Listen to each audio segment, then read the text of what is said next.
Chers amis, un jour, le grand Rav Rabbi Levi Yitzhak de Berditchov, lors de l'un de ses voyages, s'est rendu dans une ville. Dans cette ville, bien évidemment, il n'avait pas où dormir, il n'avait pas où se nourrir. Et donc, il a été tapé à la porte de l'homme le plus riche de la ville. On lui avait dit que cet homme-là, c'était un homme très hospitalier, qui aimait beaucoup et Talmidei Chachamim. Et donc, il a été tapé à la porte. Cet homme-là, ne connaissant pas le Rav Levi Yitzhak de Berditchov, qui était visiblement habillé de façon tout à fait habituelle, normale, dit à cet homme-là, « Qu'est-ce que tu veux chez moi ?» Alors le Rav lui dit, « J'aimerais bien peut-être pouvoir dormir chez toi. » Et cet homme-là se met en colère, « Pourquoi ? Tu crois que ma maison c'est un hôtel ? Va chercher un autre hôtel si tu veux. Moi ma maison c'est ma maison, je suis désolé, je ne peux pas t'accueillir. » Lorsque le Rav sort, il ne sait pas du tout où aller, il rencontre là-bas un homme, c'était l'enseignant, le Rébé, c'est lui qui enseignait aux enfants. Cet homme-là était pauvre, mais il avait un cœur très grand et très large. Alors cet homme-là le voit, lui dit « Monsieur, vous cherchez un endroit où vous trouvez ? Venez chez moi à la maison. J'ai des petits moyens, mais j'espère qu'on va s'arranger. » Et voilà que le Rav a été pour dormir, pour se reposer, pour manger chez cet homme-là. Un jour, il y a l'une des personnes qui connaissait le Rav Levi Yitzhak de Berditchov et qui l'a aperçu chez cet homme-là. Immédiatement, il a fait savoir à tout le monde, vous savez, il y a l'un des très très grands rabbinim de la génération qui se trouve pendant ces quelques jours-là chez un tel, l'enseignant. Immédiatement, tout le monde, ah bon, Rabbi Levi Yitzhak de Berditchov, c'est vrai.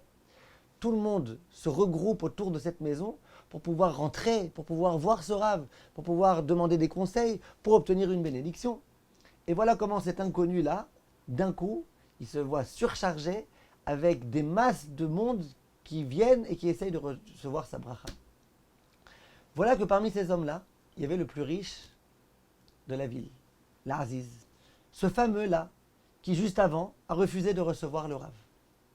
Lorsque cet homme-là s'est aperçu que ce Rav-là, c'est un très grand Rav, immédiatement, au moment où il a réussi à lui parler, il lui a dit « Rav, je suis désolé.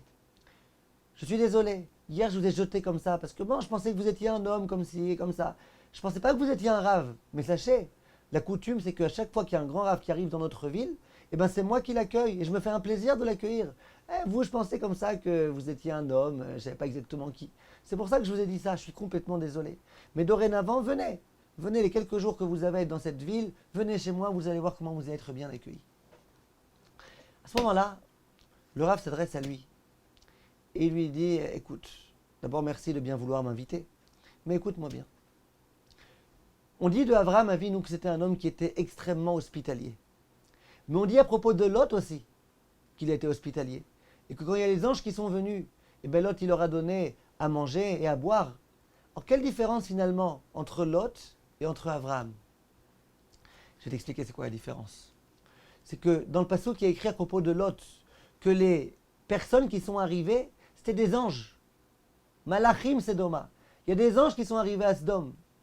Alors Lot il dit, ah quand il y a des anges, ouais, je les accueille à la maison. Des anges ? C'est un honneur pour moi d'avoir des anges à la maison. Par contre, à propos de Avraham Avinu écrit, il y a 3 hommes qui sont arrivés.